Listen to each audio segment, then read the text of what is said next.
the opportunity for all of us to be present at this particular conference. At least the topic is an exciting one, and I had the opportunity to see a couple of sessions before this. I think the interesting part is rather than go over the same road of what the opportunities are, which I think everybody talks about and everybody's interested about, I think there is an honest conversation about what the challenges are and where we really need to act and work upon to be able to kind of address whether it's development of capital, whether it's energy efficiency, and I think that's really the conversation that we would like to have as well. We all want this to work, and we are coming at it from different perspectives, and there are a number of things where we all know that the green hydrogen opportunity exists, and there are a number of things that need to be done, and I think this panel is uniquely equipped to talk about that simply because it represents a wide variety of the value chain. I think the only stakeholders we don't have here are the government themselves. And beyond that, I think we have somebody who represents the private sector, the public sector, financiers. I think it's a great opportunity to have kind of learnings from all of them. But before we begin, maybe I'll just give a 2-minute context. Maybe it's just singing to the choir, but why are we talking about green hydrogen? Broadly, when you talk about the overall decarbonization path, there are only 3 things that you can do for decarbonization. Either reduce the emissions themselves, or convert what you are doing as brown energy to green energy, or third, if you can't do any of that, capture the carbon, right? In the second bucket of converting brown to green, the easiest thing to do is electrify in a sense and make it as green electrons as possible, but not everything can be electrified. And I'm oversimplifying for the sake of kind of explanation. Not everything can be electrified. You need molecules. And within those molecules, realistically at this point in time, there are only 2. One is biofuels and one is green hydrogen. Without green hydrogen, we will not get to net zero. So if we don't solve this problem, we have a big issue at the end. We are left with a lot of carbon that we don't know what to do with. Right? And carbon capture is about the most expensive thing that you can do. Right? So that's really the context. Maybe I'll start in sequence and just for kind of in the context of the so Anjana, maybe I'll start with you. Given that you are playing a role in terms of identifying opportunities to invest in this particular space, it's interesting that if maybe a couple of years back I would have guessed that green hydrogen as an investment case would have been difficult given your thesis, but it appears that increasingly you're finding those opportunities, right? So it'll be good to get your experience and the context on saying where do you see green hydrogen today, along your investment thesis, what do you see the opportunities and challenges? Thanks Arun for that. So just to put some context to the kind of investments that NEED Fund makes. So we are an equity investor, and the focus of investment is into climate and environment as a sector. And when we say that climate and environment, we are also not looking at, say, typically done before investments like pure play renewables, which is solar and wind. We are on to our second fund now, and then we've seen that there are many more opportunities to invest, say, within the alternate energy space itself. So with that, we've taken a lot of, say, new age bets. In the second fund, we've gone ahead to invest into biogas as an industry. We've done investments into, say, alternate agricultural systems, which is hydroponics, etc. And then green hydrogen was a space that we were looking at for a very long time. EV was also a space we were looking at for a very long time. We did not find exactly an investment to do in EV because we realized that the market is really crowded. But green hydrogen as a sector, we were interested in and we were seeing. And then essentially, we were looking for companies that can be backed, who have had some kind of an expertise or have gained some kind of an expertise in that space, and have projects that are either visible or are on ground. So that's why Hygenco was one of the investments we made, and the thesis was very clear that while a lot has been spoken about hydrogen as like a source of energy, we clearly saw that here hydrogen is being used as an input material. And there are a lot of hard-to-abate sectors that use hydrogen and who are currently, say, cracking polycarbons to use hydrogen. And we saw that as a sector and a lot of hard-to-abate sectors. We also saw that The fertilizer industry is the other use case for hydrogen. And with that, we made up our thesis to sort of go ahead and invest. And we typically don't do, say, very early stage bets, or we do not invest into idea or seed rounds. It's into a company that is into growth scale. And that's why we sort of went ahead and made this. Thanks, Anjana. I think that sets it up very nicely for kind of Anshul. Anshul, now you're one of those real businesses in green hydrogen. Something that actually exists, is on the ground. You've gone through the trials and tribulations of making it work. You started with one idea and then probably you've kind of now built a business around what you think is going to work in the Indian context. So it'll be good to get your experiences of where you think we are now, okay, and what we think we need to kind of do going forward in order to build this green hydrogen opportunity. I think, I don't know if that mic works, otherwise I have to pass this on. Yeah. Sure, thanks. We really like the Indian market, especially in green hydrogen, more than any place else in the world. And also just some background, when we were starting up as a startup, we just didn't start in India because we were Indians. We actually did like a whole analysis over various places in the world where to start the business, and we just found India very, very attractive.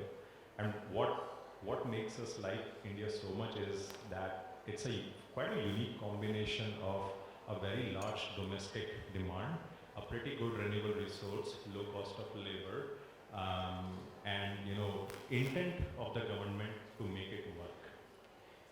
So while I think when we started, the government had not spoken anything, but we took this view that this is going to happen because there is really no way out.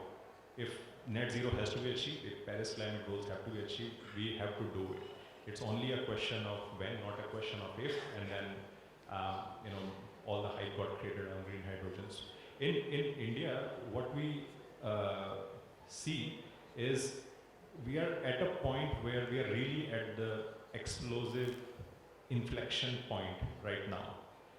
A lot has been said about green hydrogen, that it needs economic viability. There is a delta with grey and green.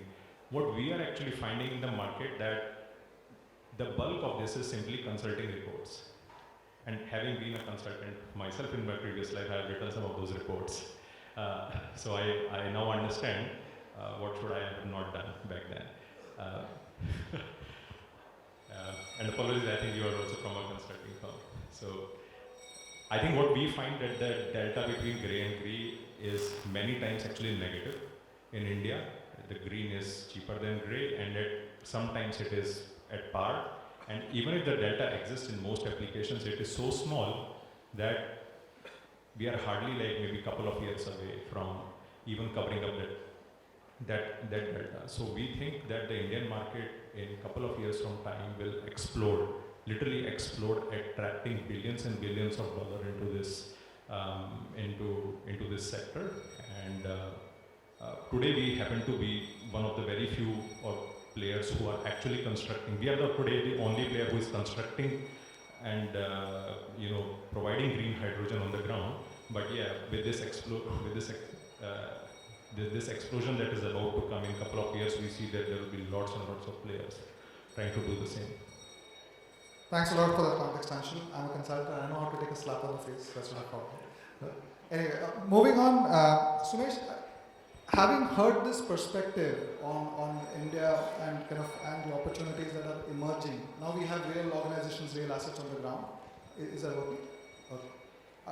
As you look at it from the outside, and you've been looking at it from the UK perspective, outside in the sense from the lens of somebody who's looking to fund and support India in this journey, how are you seeing it today? What is it that what is it that you see as an opportunity or a challenge to take this forward? Sure, thank you. I think that's a great question and a right segue, especially after coming from the fund manager and the business itself. So, just to give you an overall perspective, I represent the government of UK here. And overall, the UK government in India has a portfolio of about $2.5 billion. And I think all of us have been hearing figures in terms of hundreds of billions of dollars and trillions of gap as we see it in India. And like we see, a billion or two cannot solve the India's climate needs, cannot cannot move the needle as such. So what do we do? Our approach with India has been to try and invest our little capital into innovative, pioneering sectors which can make the needle move, which can help us punch beyond our weight, and that's why we are here. How we look at the opportunity in green hydrogen sectors, I think this sectors provides India an opportunity of how it can accelerate its path to net zero. Green manufacturing in India is a very, very massive space, and Anshul spoke about multi-billion-dollar opportunity which is here for the taking. And this is a sector which has huge potential for us. Just to give you an example, and it's not just us as investors, Government of India, state governments have realized it. As we speak, we are working with, I'll just give you an example, we are working with the government of Tamil Nadu, where they are trying to explore how electrolyzer manufacturing can be targeted as an opportunity within the state to create more green jobs and support more such businesses.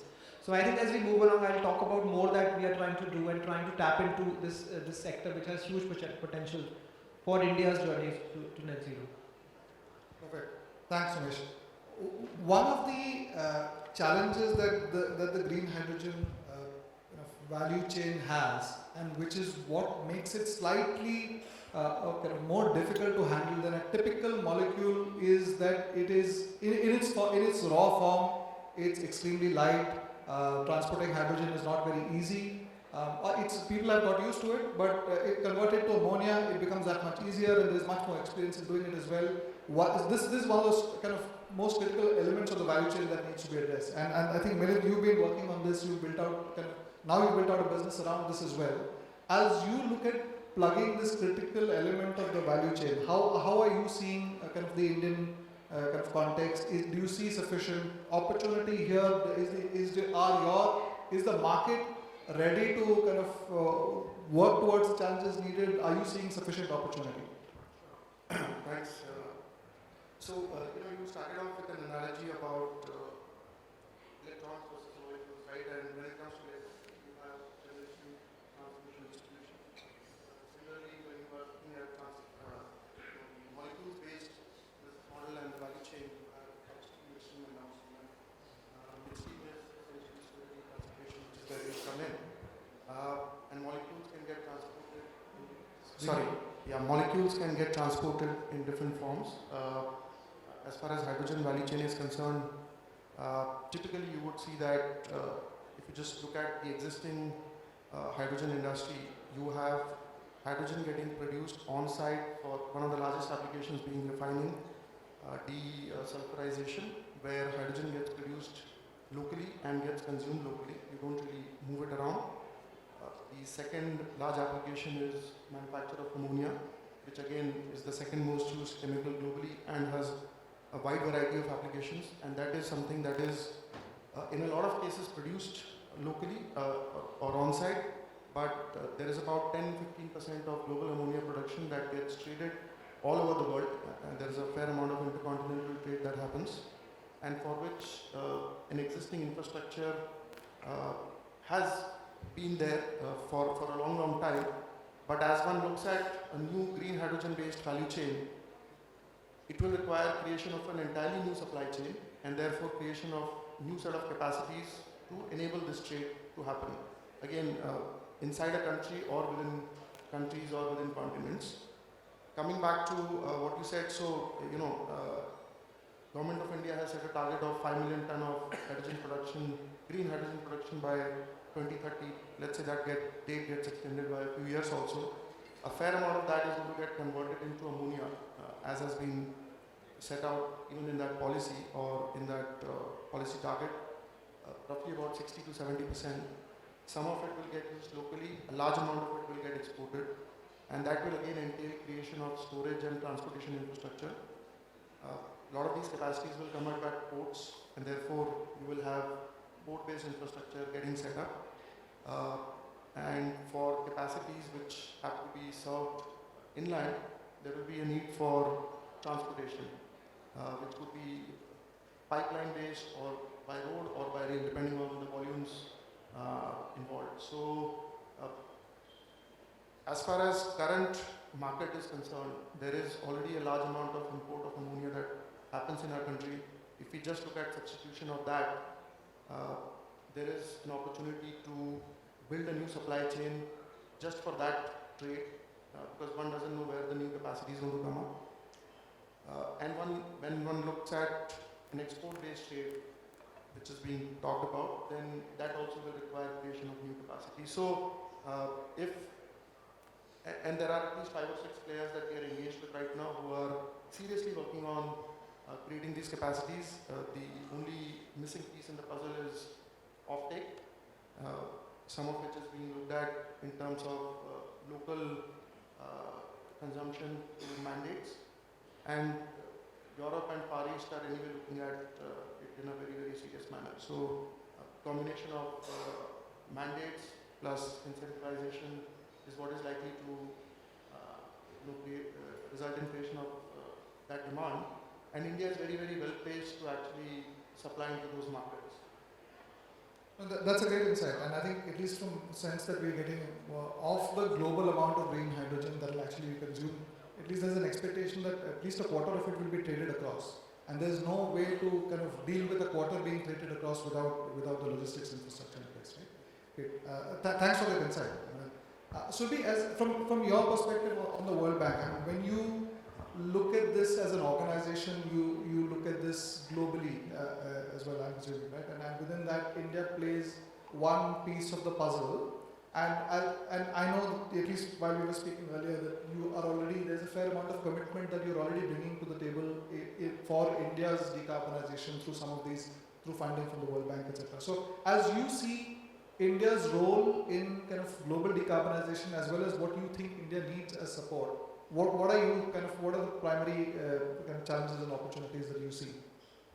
Yeah, so from the World Bank's perspective, of course, we are engaged globally with other countries. The two only advanced countries where we are engaged is Chile, and the second is India. In Chile, we have recently approved a project which will provide the guarantee instrument, because that country is driven by private sector primarily. So the approach is quite customized for each country's sector. In India, what we are doing is that we are providing a policy support loan to the government. We have already delivered $1.5 billion across 3 pillars. First is on green hydrogen, second is on renewable energy because it's an integral part of the green hydrogen chain. And the third is to allow for the clean and green financing to be channeled to these 2, green hydrogen and RE. We are also preparing another 1.5 billion to continue to support on the policy side of the things. And how this instrument works is that it actually provides like an incentive to the government to advance the policy actions. Our documents are available online and anybody can go and download it. There is a matrix which says that for the first tranche of this 1.5 billion, government had to meet certain prior actions, which they have met. There were 11 in number. For the next one, which we are preparing for another 1.5 billion, they are already meeting 6 of 7. The one which is left, which is the most important, is what you mentioned on the demand side. Where is the demand? That is what we have been working with the government very closely to push that. Please, without that, the investments are sitting by the fence. Everybody is ready to invest, but the demand visibility is important. And that is how one of the policy actions that we are waiting for them to take an action on is to at least issue a guideline which will promote the bulk procurement or the demand aggregation. And we understand that, of course, fertilizers and refineries are the 2 sectors which are the consumers of the hydrogen at the moment. The initial demand is likely to come from them. For fertilizers, of course, the non-urea complex fertilizers, where the imported ammonia is happening, is a quick solution. Even Department of Fertilizers and our bilateral meetings with them have said so that if I know the assured supply of green ammonia and I know that who is going to absorb that differential, I'm ready to direct my companies to start looking at green ammonia. The problem is that differential though, right? And government is working a lot on the incentive schemes, but we don't have as deep pockets as developed countries. We need to accept it. So the complementary efforts that are coming through various other ministries is, I think, important. In addition to the incentive schemes under the green hydrogen mission, plus the states A lot of states are coming up with policies facilitating infrastructure. Then a lot of other ministries like Ministry of Port Shipping and Waterways recently has run the bid for 3 ports to be converted into green hydrogen ports. So all that collectively is going to make a dent in the system, and I think each investment would be unique because it would have its own costs associated with it, and how it could manage it I think will be very important. Government of India is already working by the way on the green hydrogen hub policy, which is to essentially promote the co-location to the extent possible of the production with the consumption center and take care of these storage and transportation issues to some extent. Refineries may have like next to each other, but for the others it may be at some distance where pipelines probably will become an important player. So we are also working with the regulator, PNGRB, to help them on the regulatory side, that how they can promote regulations which will promote hydrogen-friendly pipelines in the future.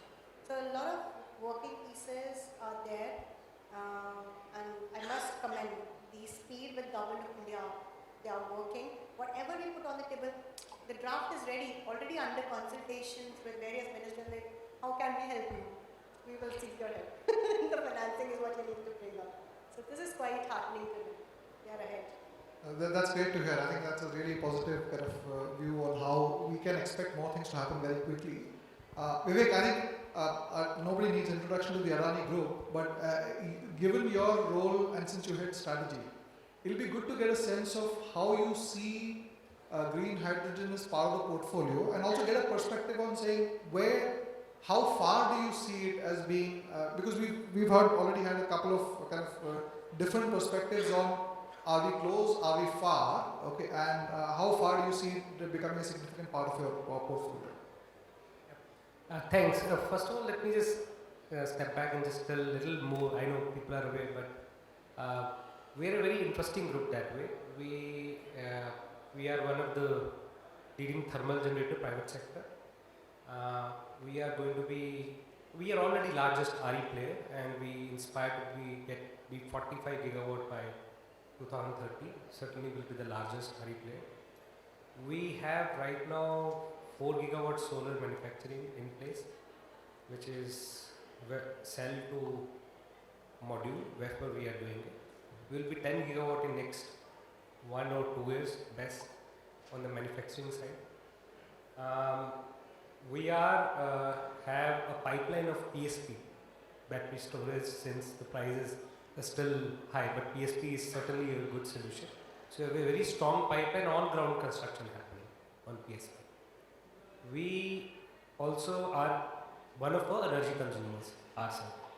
We have cement is acquired last year, so it's one of a hard to beat sector otherwise. We use energy in our ports. We are the leading port, in terms of 20% cargo is handled, 25% cargo is handled by us across the India. We also have now airports which requires energy. We are going to start producing PVC, petchem, again energy consumer. We are going to go and set up aluminium, which is again energy consumer. So, if you look at the entire ecosystem, our ecosystem, we are trying to decarbonize and use each other help to do that. For example, cement, we are going to convert entire thermal into RE procurement. We already underway. So 1000 megawatt odd cement will be RE. We are trying there also, and I'll come to the hydrogen part there, how we can do it. Their fly ash is something we thermal is doing. We're utilizing clinker, so doing that circular thing. From petchem sludge also trying to make cement. That's a waste other. We are also, in the thermal part. We are right now doing a pilot on ammonia co-firing with Japanese Kowa. We had a tie-up with them. So they did the initial incubation. It's successfully done. And of course, what Surbhi rightly mentioned, right now ammonia per se, the issue concern is that if I import versus green price, there is a differential, and there is a delta which is substantial to make a commercial sense. We on ground have a significant already land for doing hydrogen, the run of Kutch and Khavda, and you can even anybody can Google it. We are going to set up, and we plan to spend close to $50 billion by 2030 for green hydrogen and derivatives. We are quite keen to start with ammonia there because that's a very clear derivative market. We can debate whether it is domestic or it will be globally, and if you say globally, then you have to look at the geopolitics and their resources. If I take West for a while on the other side, because they might go for blue hydrogen, and recently they've come up with, US has come up with 7 hubs for the same localized thing, but there are more dominance of blue hydrogen there. Europe regulation, we need to see how conducive they are for India. And there will be a bit of, I think, geopolitics around it, I would say. But we know this east part of it and south part of it globe is something India can clearly become a hub, including Japan. And Japan, we are in active talk. I think government also bilateral discussion is going on with 3-4 countries, including Korea and Japan, Singapore, on the ammonia part, but also on the carbon pricing. And I'll come to that issue how we can address it from the policy side. So just to summarize, from our side, we have an ecosystem. Since we are into manufacturing of solar, manufacturing of wind, I thought you have not missed out. So we have land banks to develop that. We have the ports infrastructure to do an export-import, what was just mentioned. We are in fact also trying to convert our fleets into electric, or tomorrow if methanol happens, we have a test already done with the Ashok Leyland there. So we have an entire ecosystem as a consumer also, and conducive enough to sell it outside. And thermal, certainly co-firing, and I was saying just one mandate, and aggregation is certainly an issue. Everybody, I think all players are watching. If you want a scale and price to come down, you need a very clear aggregation and market look at. So one of the suggestions we normally give, either we mandate co-firing percentage with the lease to start with 1% and gradually you can move. It itself will create an entire value chain. Because this will create an ecosystem for green hydrogen. It will reduce the emission fastest in terms of NDC commitment. If you just co-fire by 20%, my sense is we have to reduce by 45% the emission intensity. This alone will bring down by 21%. 20% co-fire. Yeah.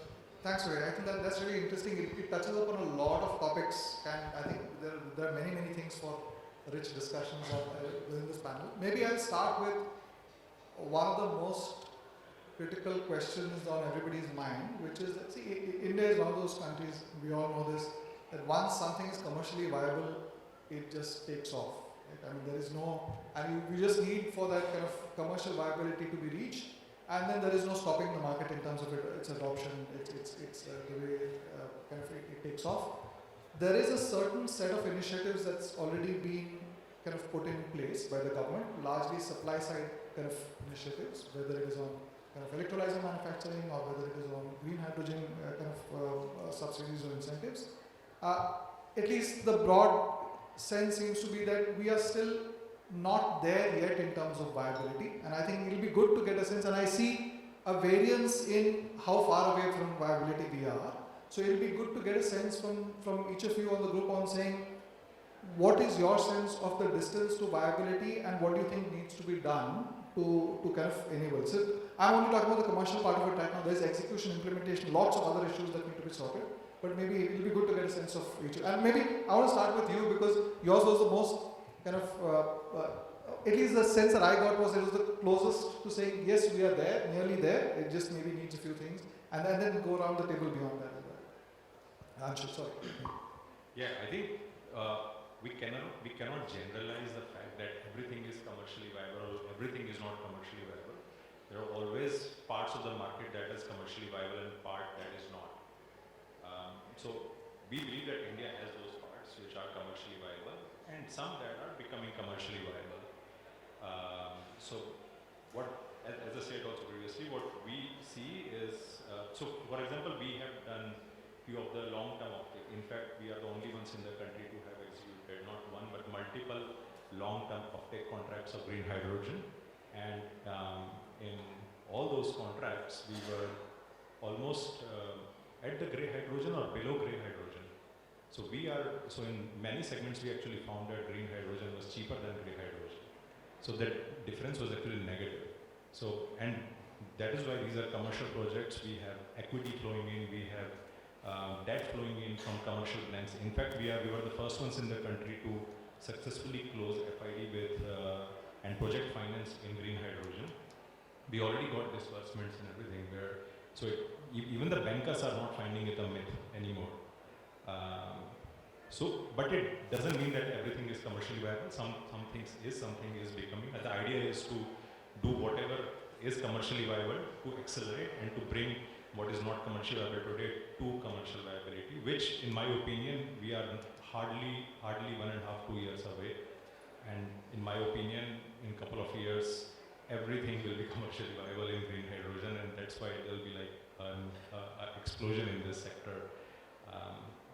I think that's what we are seeing on the ground. We are seeing a great amount of traction. I think what people just need to do is to have less discussions and actually bring projects on ground. Because when we discuss, we talk about everything, $4, $5, $6 per kg and everything. But nobody is actually discovering the price of hydrogen through a competitive process. It needs to start from somewhere. I promise you, in just a couple of competitive bids, you will know the green hydrogen price is not $5, $6. No, that's a great kind of beginning, Anshul, and maybe it's a great secret as to what is actually already kind of viable, but I don't want to go into that. But let me ask you the question saying, what do you think, the 2 years that you think are where where the viability will substantially kind of become larger? What do you think is there support needed for that? What do you think needs to be done in that particular period? Because I just want to bring both those aspects into the conversation for each of you to understand. So in our opinion, the only thing, and I would say the only thing which is needed is a carbon pricing market. I don't think we need a lot of government subsidies. I don't think we need a lot of government incentives. What government has done so far, I think it is more than enough already, what they have announced. Some states are going even beyond that and doing, which is very great. They are accelerating the pace of adoption. I don't think they are unlocking it. The unlock has already happened. The only thing that is needed to move the remaining part of the market that still needs a bit of commercial viability support is simply nothing more than a carbon pricing market. And as we all know, there is a carbon pricing market upcoming in India, which I think was already part of the bill passed in Lok Sabha and is currently under consultations.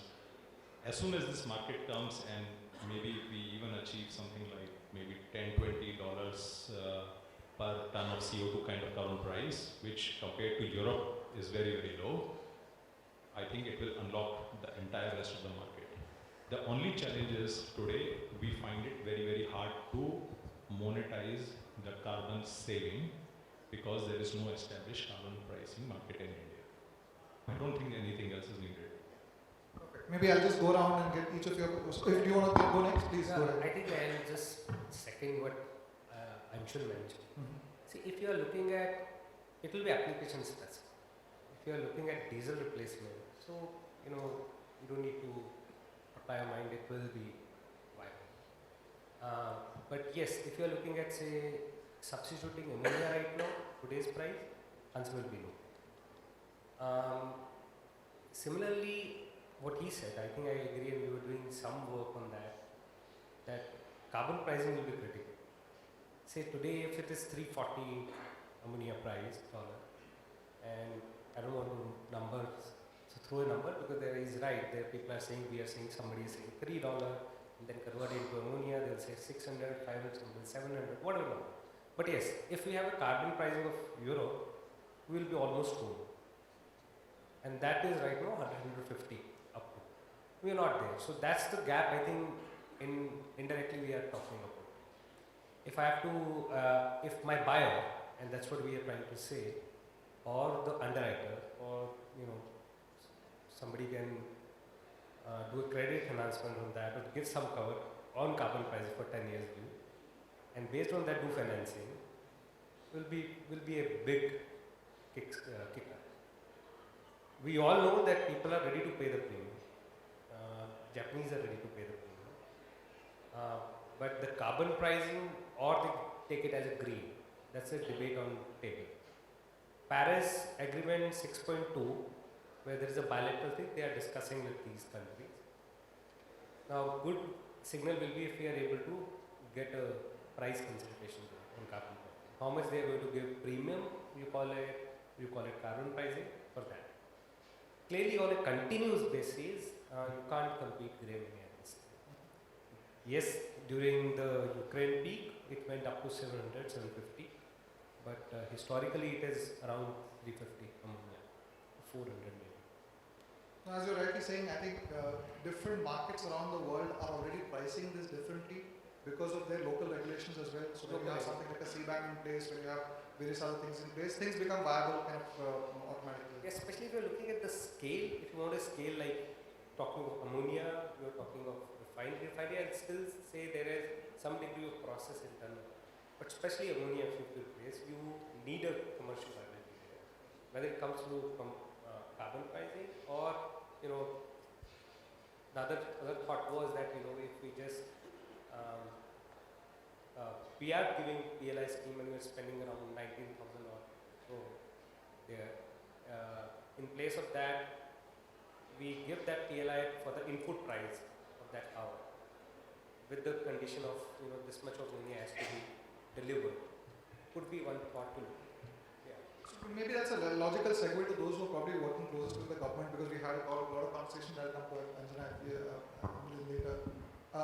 Surbhi, Sumesh, your kind of thoughts on policy support, carbon markets. How do you see this as being the enablers and kind of this? So carbon markets is definitely a no-brainer. It is very important. In fact, in the third pillar which I was mentioning on policy support, one is on the climate finance, and there is a specific focus on SEBI's recently launched ESG frameworks which are made effective from 23 onwards. And where the 1,000 top listed companies are required to make ESG disclosures. And it is exactly the point that how would you do that? You have to have an internal carbon pricing even if there is no carbon market out there. Because what you are doing at the moment, your profits do not factor in those external costs. And that is why you have that impression that you are profit making, but actually you are not internalizing the costs. Which is why I think carbon market is a no-brainer, and the other intervention that we put in there was to introduce the CCTS, the carbon credit tracking systems, thank you, CCTS, which also has been now introduced by BEE. It will be made operationalized now, but I think it's a very good step in the right direction. Unless and until we have robust carbon markets, this will be a tough task for all those players who want to go green. In addition to it, what I think is important is to bring down the cost of the capital, because that will also play an important role. And how that could be brought down, because there is certain risk perception attached to any new technology. Some are practical, for instance, the AEM versus PEM versus SOEC, etc. What technology should I invest in? Second is about the perceived risk. Oh, this is new technology, whether it will work in India or not, we don't know. So for that, I think it's important first of all to standardize the technology itself in terms of introducing codes, safety regulations. All those will become very important, because financiers do not want to get engaged in an investment which have safety concerns around it, or which are not quality benchmarks as compared to the global requirements. So standards, codes, etc. will become extremely important. Second is that how we can reduce the risk perception, hence the credit enhancement instruments or risk mitigation instruments, or carbon CFD, which Europe has introduced. Those similar kind of mechanisms need to be worked upon, which will really help in bringing down the risk perception and to attract more commercial investments. In fact, the role that the bank plays is to absorb the first mover risk. So Hygenco has already taken that first mover risk, and they are vouching for certain applications which are already commercially feasible. How to replicate it and how to expand beyond it is what we are very keen to look at, that how we can come in and absorb those risks, provide the financing to showcase to the industry that yes, this is doable in India. India is ready. And also the policy ecosystem, I think it's very important. Which government is working but needs to be more open-ended in terms of more kind of instruments should be allowed, more kind of currency denominations. How do you handle off-taker contracts, because this is commodity. In fertilizer, we have seen that many of the industries have only 3 up to 5 years of contracts, whereas investments in the green hydrogen will be up to 25 years or plus. How do you match that risk perception? I think those all are important to be factored in. Great, thanks a lot for that, Surbhi. Sumesh, you want to add to that? Yeah, thank you. I think a lot of points have already been covered, but from our perspective, and the feedback that we get from market is again, some states are leading on this. Some states, like the example I gave, are already at the forefront trying to develop the ecosystem. From our experience, we have also, some of our program we are working with about 5 states in India to develop the policy. Maharashtra came out with the policy. Similarly, we are working in other parts to come out with the policy faster, get consultation, get feedback into it. Anshul spoke about, in terms of pricing, it's already there, and apart from some segments which need some support, it's already there. I think I think skill buildings, key ingredients in the policy that from our perspective, which are going in, are ensuring that the skills are in place, infrastructure is in place, and all those incentives which are needed by the market are in place. So that's there. Now, in terms of areas to watch out for, I think the panel spoke about the huge potential, especially in green manufacturing. So one of the challenges, one of the areas that we want to also watch out for is how do we make sure the supply chain remains sustainable, that is dependent on critical minerals, and as the sector explodes in the next 7 or 8 years, how do we make sure that the supply chain, the mining and all those aspects are taken care of, and the supply chain remains sustainable without depending on a particular country or a particular source for feeding into our growth. Thanks. So Anjana, maybe I'll kind of direct it to you now on the way you see this, the policy aspects of it, and what do you think are the things that need to kind of make. So you have one example of a company which is making it work. What do you think is needed for more of these to come? Thanks. So we've seen a lot of instruments that have worked. At least the early stage patient capital has gone into the sector, and equity has made it at least has put some projects on the ground. But I totally concur with what Sumesh and Surbhi mentioned, that there's also a requirement for, say, other concessional capital to come in and blend in, and that's what will bring in scale as the projects scale up. Therefore, I think the work with debt providers, and I don't know if I would be stepping out and saying that there's a World Bank line for rooftop solar. There could perhaps be a line that perhaps World Bank is already thinking about that, which is there for, say, hydrogen-related applications that are backed by renewable energy. These are the kind of large-scale programs that can really unlock the sector and take it much ahead. Because when World Bank or, say, an entity such as that, or a bilateral or a government launches a program like that, they do not directly fund to, say, private sector. They will always go through, say, a public sector finance layer to make that financing available to the SMEs. And with that, they are also educating the public sector banks or the system to understand the risk return profile. We've seen, at least we've worked with Hygienico in the last few months, and we've sort of tapped on doors of lenders where we've seen very different kind of interests coming in, and like different programs that they have, partial risk sharing facilities are available. They are ready to take some part of the risk, but again, the need for much larger scale financing.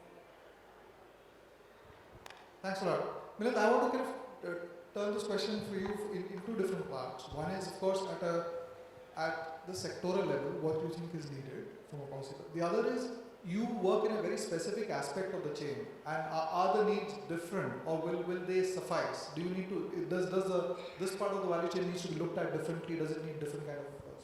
Sure. So, no, of course, so there are some specific areas of support or incentivization that can help this piece also, because it's an important element of the value chain and significant cost also in the final tally of the cost of the product. So, so one of the things that the government has already done is to promote the cause of hydrogen hubs, which you spoke about, which enables creation of common infrastructure, avoids redundant infrastructure, enables co-sharing of facilities, which again brings down cost. So rather than each party building their independent storage and transportation infrastructure, you are building a lot of infrastructure which is common, trunk pipelines, for example, or terminals which are multi-user. So I think government is already looking at that aspect. The second aspect, and whatever else can be done around that, land which is cheaper, port access, which is port charges which are cheaper, etc., etc. So a whole lot of incentives can be given around just this piece, so that the overall cost of infrastructure in terms of midstream is lower. At a broader level, I think a lot of the points were made. I think the most important point is support around market creation, which can happen if mandates for blending with existing facilities can be brought in. I think that is, at the level of central government, there is already a program worth $2.5 billion to promote green hydrogen, creation of green hydrogen economy, addressing different parts of the value chain. States are competing with each other to provide, the biggest cost in manufacture of green hydrogen is electricity. At the level of center, the only incentive that they are able to provide is waiver on ISTS charges, which of course helps the cause, but not fully, because capacities which are going to be state-based will require, for example, banking support, which only states can provide. So I think there is some support being offered by certain states to some degree. Fiscal incentives in the form of tax ops, etc., which again different states are looking at based on their own fiscal situation. So I think there is a healthy competition that is currently underway among different states to see that this industry gets built, and I see at least 3 states taking the lead on this. Thanks a lot for that, Milind. I am cognizant of the time here. I think we have 5 minutes. If we have 5 minutes, there's so much we've spoken about, but there's so much we haven't. I'll probably open it up for the audience to ask any questions of the panelists, if that's okay. If you could just, if you have any of you have questions, if you could just identify yourself and ask the question, please. And also to the panelists or to the whole panel, depending on who it is. Hi, I am Sanjay Deshmukh. Question is to the entire panel. So much discussion has happened. Can we have a broad number of what is our current cost of generating green hydrogen? I don't want to get to confidential numbers, but generally what it is.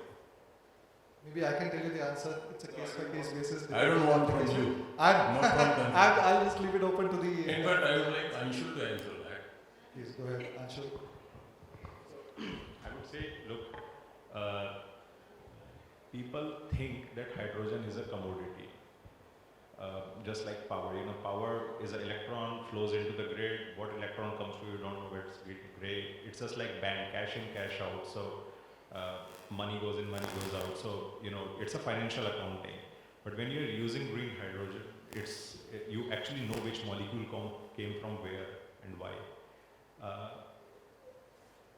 So hydrogen, with its own characteristics of pressure, temperature, purities, impurities, trace impurities, downtimes, etc.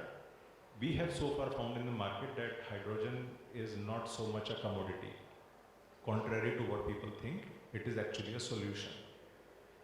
And I think that has also helped Hygenco in a way, and why we have been able to crack deals in the market, being a very customer-centric and being able to design those solutions.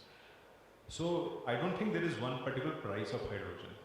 Really depending on what pressure you make, what purity you make, what trace impurities you make, what downtimes you plan, how do you synchronize, and what do you do with it, really decides the cost of hydrogen, and it can be a very wide range.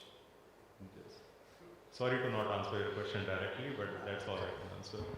I think quite well. But I think it's right, so it depends also on the efficiency, in the sense that if you are able to run it for 24 hours, so there are various parts to it, and also the scale will matter. But the market right now, which is saying is $3, you mentioned $5 to $6, people are targeting $3. That much I can say. I only have one additional comment to make, is that electrons also these days are not commodities. So please go ahead. One more question, follow-on question. We're talking about the $3 and $5. What is the delivery point we're talking about? At the end user or at the manufacturing facility? Vivek, do you want to pick that up? As in the $3 to $5 range came from you, or? Delivered, landed into the furnace or into the process or into whatever you use, delivered. Thank you. Thank you. I think I saw a question back there. Please go ahead. If you could just identify yourself and ask the question to the one or the whole panel.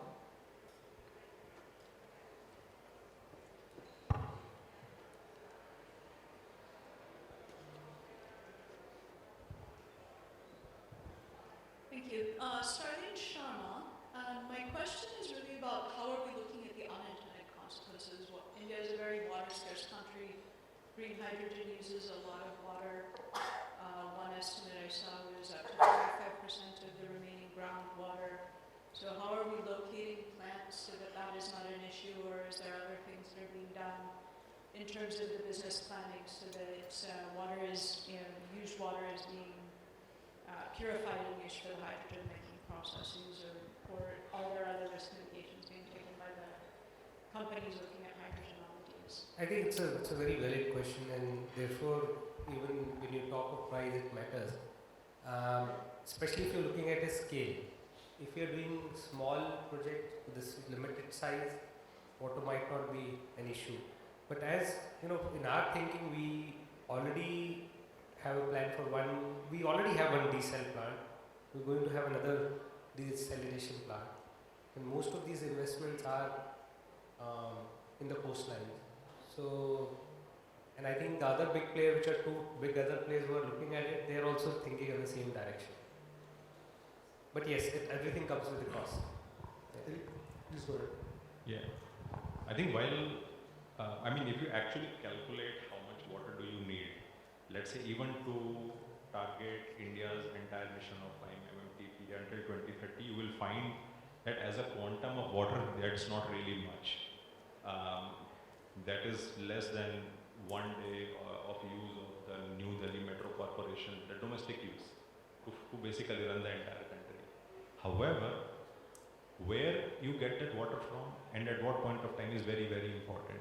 There are a lot of water scarce areas in India which can be very suitable to produce green ammonia, especially on the shores.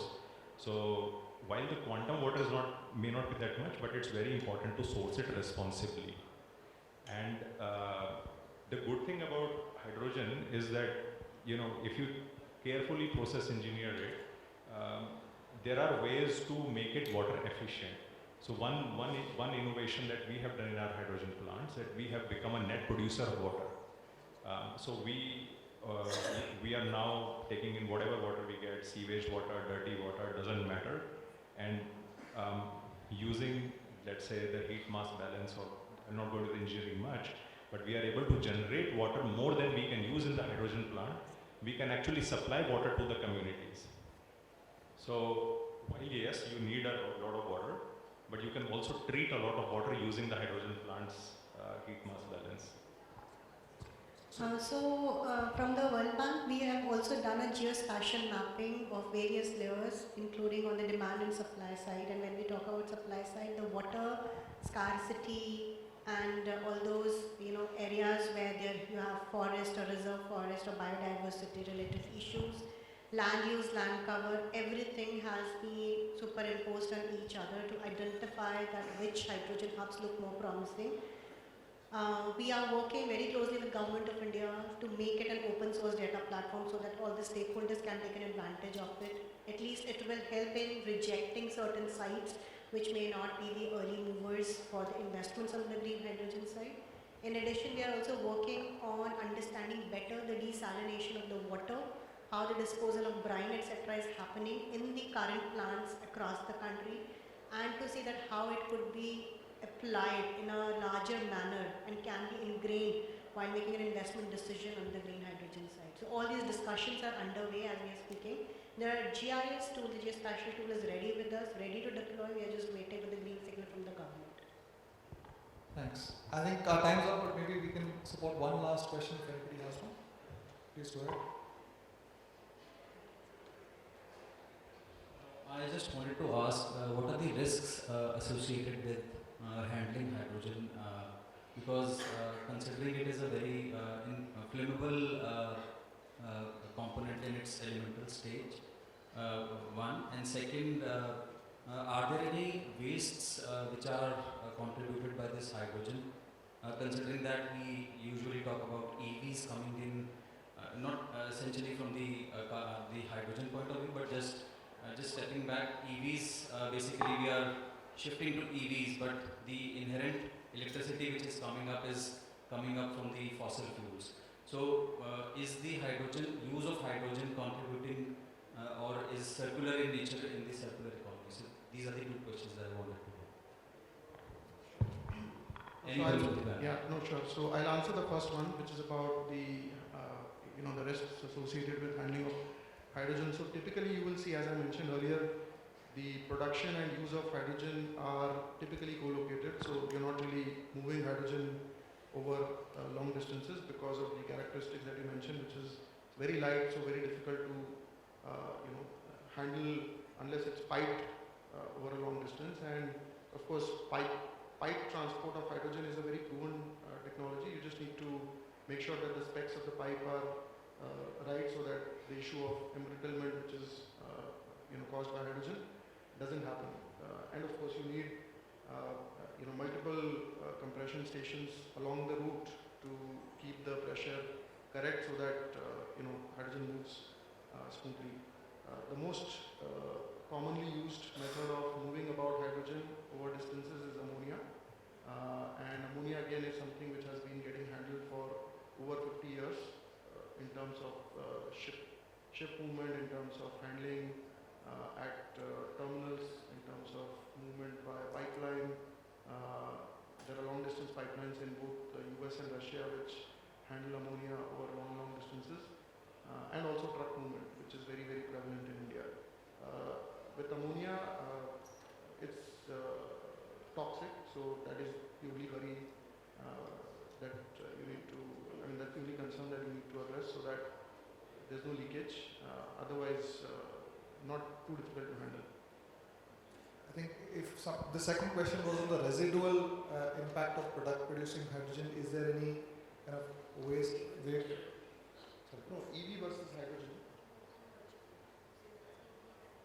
So, like, I think the example was like EV, there could be residuals at the end of life, okay, or in the production process.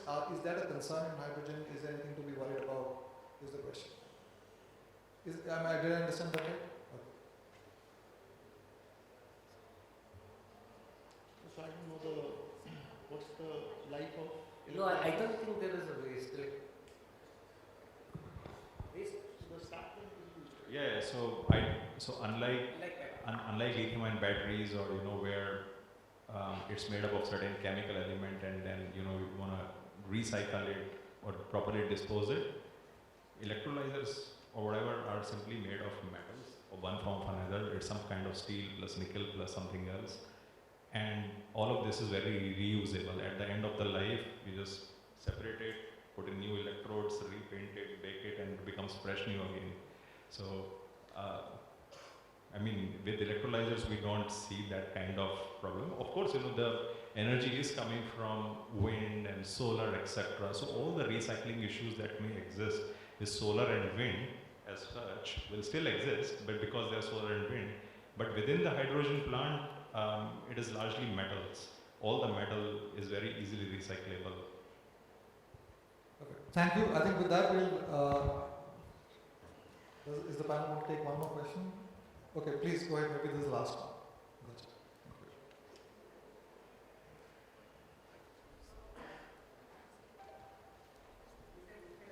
You can ask. You can hear you closely. Basically, as Anshul has mentioned about the carbon pricing market is just one good thing which can be added factor for the development. So, what is the pricing what you are looking forward from the international market, as green hydrogen is one of the 13 category list it is having, like Singapore or Japan or Sweden or Switzerland are expecting something good from India. So, what pricing we can expect from the entrepreneurs like you? What will be the right pricing? What you are expecting from the market? Like you mentioned, $10, $50 is the expectation as of now, but Europe is more expensive. Agreed. So, आप क्या चाहते हैं कि क्या pricing हो India के लिए? I mean, I neither control the demand, neither the supply, so I cannot decide the pricing, but I can only say a wish list at best. Whether it is ever achieved or not, no idea. The pricing in the carbon markets is heavily dependent on what kind of involuntary obligations do the government put on the industries. Like in Europe, you have the European ETS, the emission trading scheme, and there is a cap and trade system which makes a large part of it involuntary, and hence the carbon pricing is so high in Europe. But in India, we still have to wait and see of what kind of involuntary measures does government take in its cap and trade system. But as a wish list, I mean, something around $20–30 per ton of CO2 should be good enough to start it, and I think for at least for hydrogen, that is pretty much good enough. I think that's what we think. Okay, thanks. Does anybody want to add to that answer in any form? Is it good? Anybody want to add to that answer? Okay, thanks. I think we'll have to. I think it's again not the straight answer to this, because I think you're talking of ammonia with for that carbon pricing.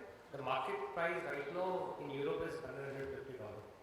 They're ready to give, and I don't find any reason why green hydrogen produced here with the same regulation should not pass that. perfect. Thanks. I think with that we'll probably wrap up the session for today. I don't think we do service to this conversation by trying to do too much of a summary. I think the one thing that I can take away from this panel is that there's a high degree of optimism, and that optimism is across the board. It's not just about our ability to kind of produce at the right cost. It's about customers being willing to kind of buy it. It's about policymakers seeing the right signals from the government. It's about India being at the right place at the right time to be able to drive this particular thing. I think there's a fair amount of optimism, which is great to see. And with that, we hope that the next few years takes us on the right path of this. Perfect. Thank you. Thank you to the panelists. It was a great conversation. Thank you, Arun, and I would